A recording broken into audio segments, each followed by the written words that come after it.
Ashama arka fuune kabajamtootaa fi daawwattoota sabboontu channel akkam jirtu nagaa keessanii jirra galata waaqayyoo nuti jiraanne deebinee dhufnee jirra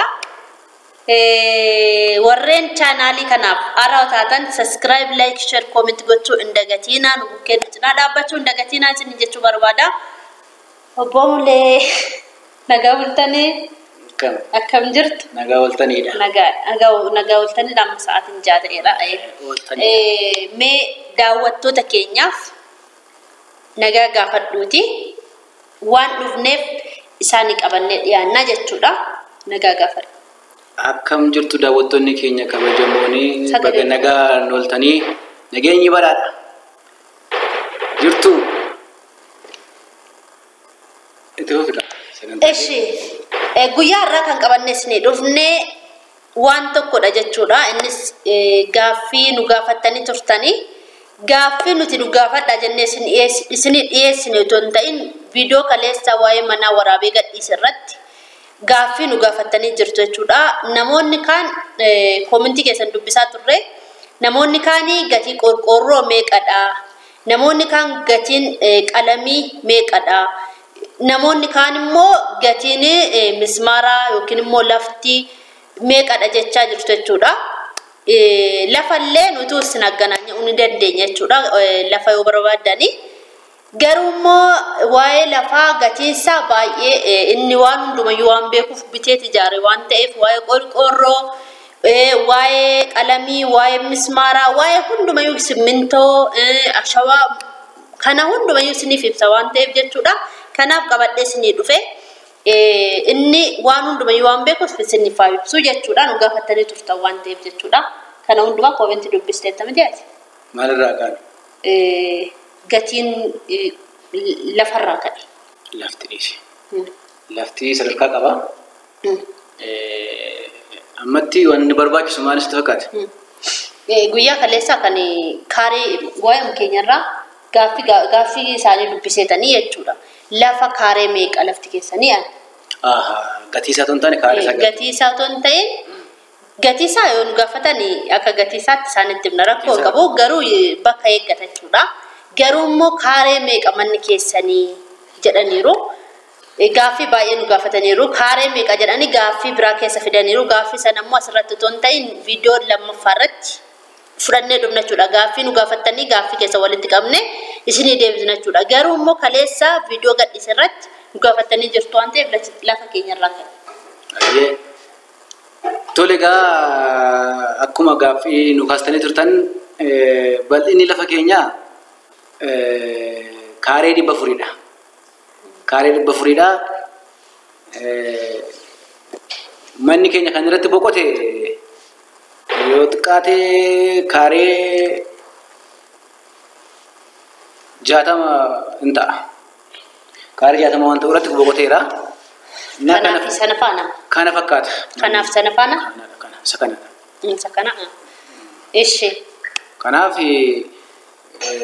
kaaree 400dha jechuudha gaaffii waa'ee lafaa wal qabatu bal'ina lafaatii wal qabatuu fi kaaree 400 eshi kanatti taasisuudhaan immoo qalamii meeqaa jettee obboleettiin tokko nu barreessitee jirti gaaffii isaanii si baasee dubbisuu dandeessaa garuu dubbistee ta'etanii dubbisaan ture kan isaan nu barreessan koomentii jalatti qalamiin halluu jechuudha halluu mana dibanii jechuudha halluu mana ittiin miidhagsamu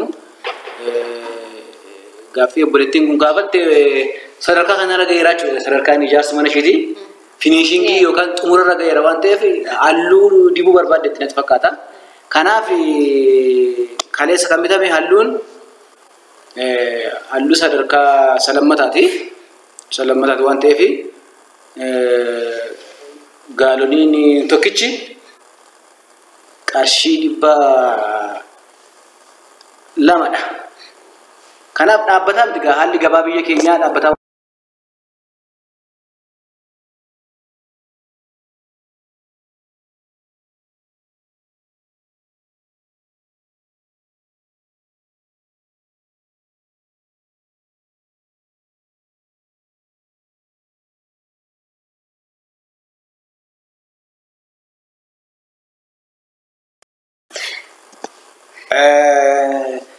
halluun gaalonni tokkichi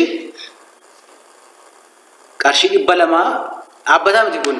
Kanaan gatiin dhaabbataa miti gatiin yeroo tokko ol kaa'u yeroo gadi bu'aa waan ta'eef dhaabbataa waan hin taaneef 200 hanga 230 240 qabachuu qabdu.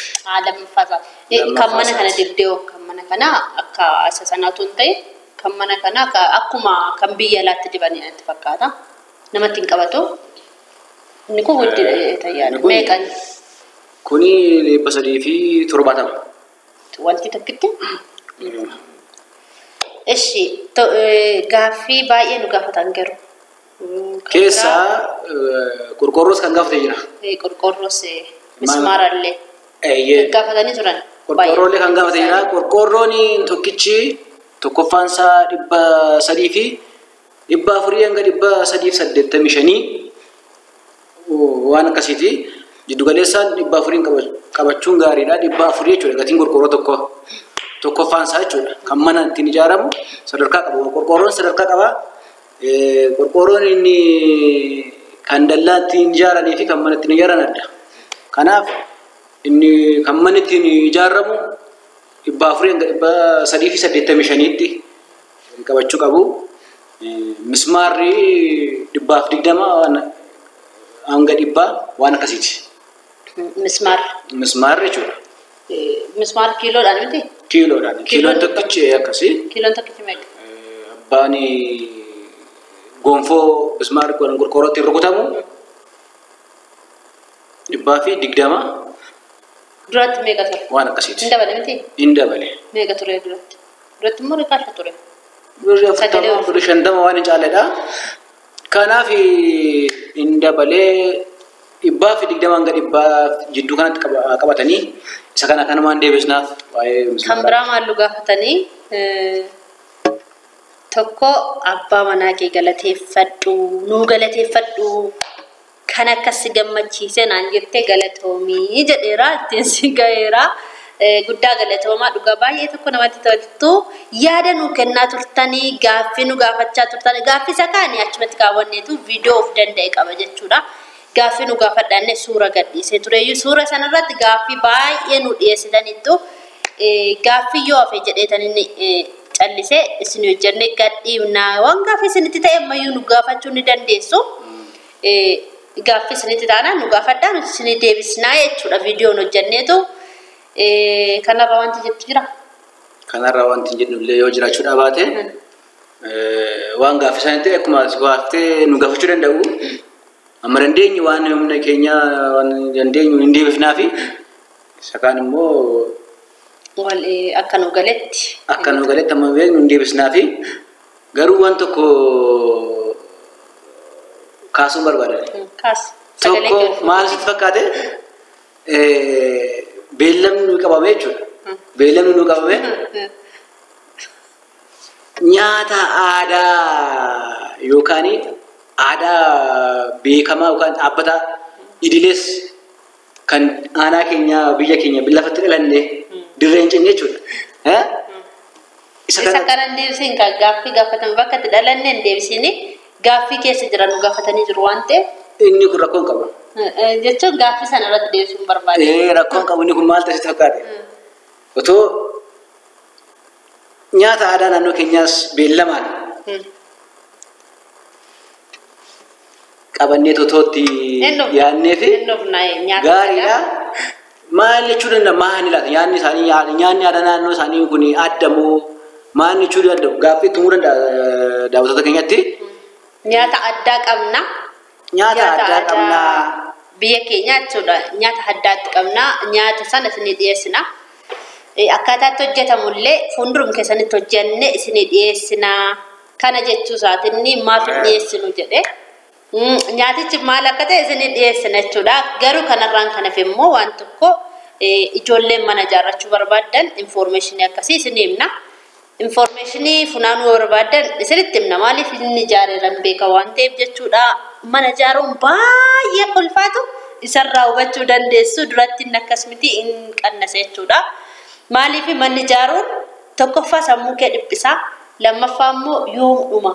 Miti Beektatigaa baay'ee nama cannaqa anis akkasuma cannaqamaan ture garuu gooftaan nu gargaaree kunoo akka keessa teenyeetti boqonnuu fi keessa teenyaa sobnu nu taasisee jira galatni kan waaqayyoo haa ta'u gooftaan sinaa eebbisuu galatoomaa viidiyoon keenya asumarratti dhaabbataa hanga xumuraatti viidiyoo kana ilaalaa daawwadhaan isiniin jechuu barbaada.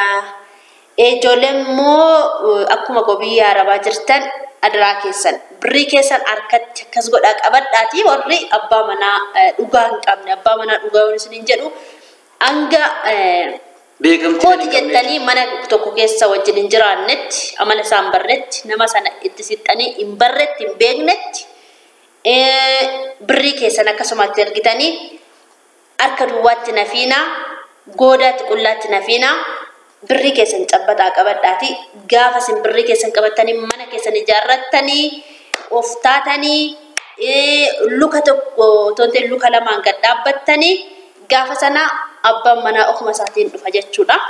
Aniif inni lafuma duwwaa irratti walitti dhufnee homaallee hin qabnu jechuu hin dandeenyu homa qabna garuu akka qabu namni akka qabutti sinafuu akka dhabeetti sinafuu bara jijjiiramuu danda'a.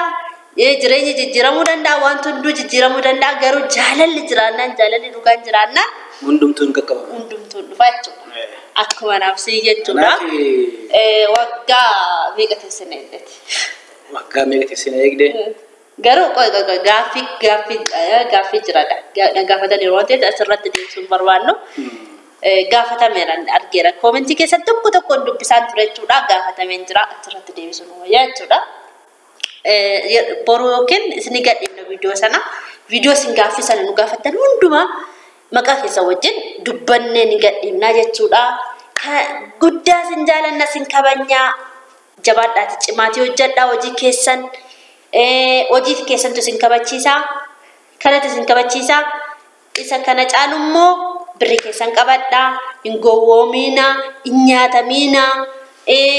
Dhiirri bara kana nama gowwoomsaa tokkotu jira malee dhiirri hunda miti garuu tokkotu jira malee birrii keessan qabadhaa cimaa hojjedhaa hojii keessan of kabachiisaan isiniin jedhaa guddaa galatoomaa waan gaaffiis nu gaafattanii nu daawwattanis akka nu daawwattan ibsaa jira waan ta'eef jechuudha guddaa isaa nu galatoomaa jabaadhaa nagaatti tola oolmaa gaarii sanbata gaarii isiniif haa ta'u sanbanni sanbata gaariidha. Kabajamaadha jaallatamaadha jabaadha biyya boqonnaa gaarii.